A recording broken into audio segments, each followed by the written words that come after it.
may bagong testigo raw na ihaharap ang Department of Justice tungkol sa mga nawawalang sabungero. Papalakas daw ng testigo ang kredibilidad ng nauna ng lumantad na si alias Totoy. Nasa frontline po ng balitang yan, si Camille Samonte.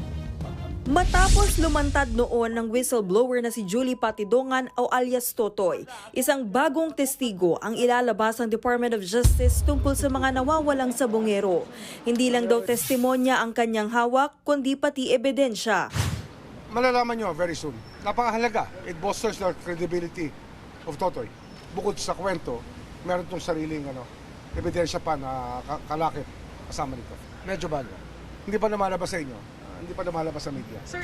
Ayon pa sa DOJ, lalong napalakas ng bagong testigo ang kredibilidad ng mga impormasyong inilantad ni alias Totoy. Isa raw siyang sibilyan at maraming nalalamang impormasyon sa pagkawala ng mga sabongero. Sinampahan na ng kasong administratibo ng National Police Commission o NAPOLCOM ang 12 pulis na sangkot umano sa missing sabongeros.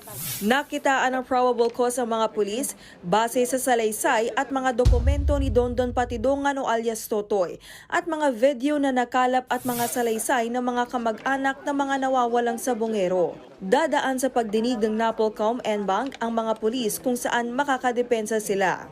Linawin namin to, this is separate, this is not a criminal case. Kaya po dito makikita nyo, ang mga respondents po natin are only police officers. Nananatili naman sa Camp Crame ang 12 pulis habang hinihintay ang pasya kung sila ay papatawan ng suspension. Bukod sa kanila, pinasibak din ng PNP sa pwesto ang isang service commander na hindi na pinangalanan. Hindi siya kasama sa mga sinampahan ng reklamo pero may kaduda-duda raw kasing ginawa ang nasabing service commander kaugnay sa investigasyon. Bagamat hindi na ito idinetalye ni Remulla. Meron siyang kinilos na hindi ko gusto. Alam nyo, napakahalaga ng ganitong tiwala sa sa prosesong to. Tiwala ang pinakamahalagang rito, magkaroon. Kasi pag wala kang tiwala, paano magsasalita ang mga tao kung hindi buo ang tiwala? So yun lang ang aking sinigurado.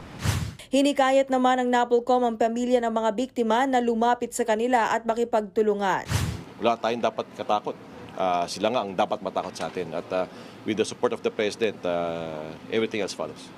Nagbabalita mula sa Frontline, Camille Samonte, News 5. Mga kapatid, Andre Felix po, manatiling may alam pagdating sa mga mahalagang balita sa loob at labas ng bansa.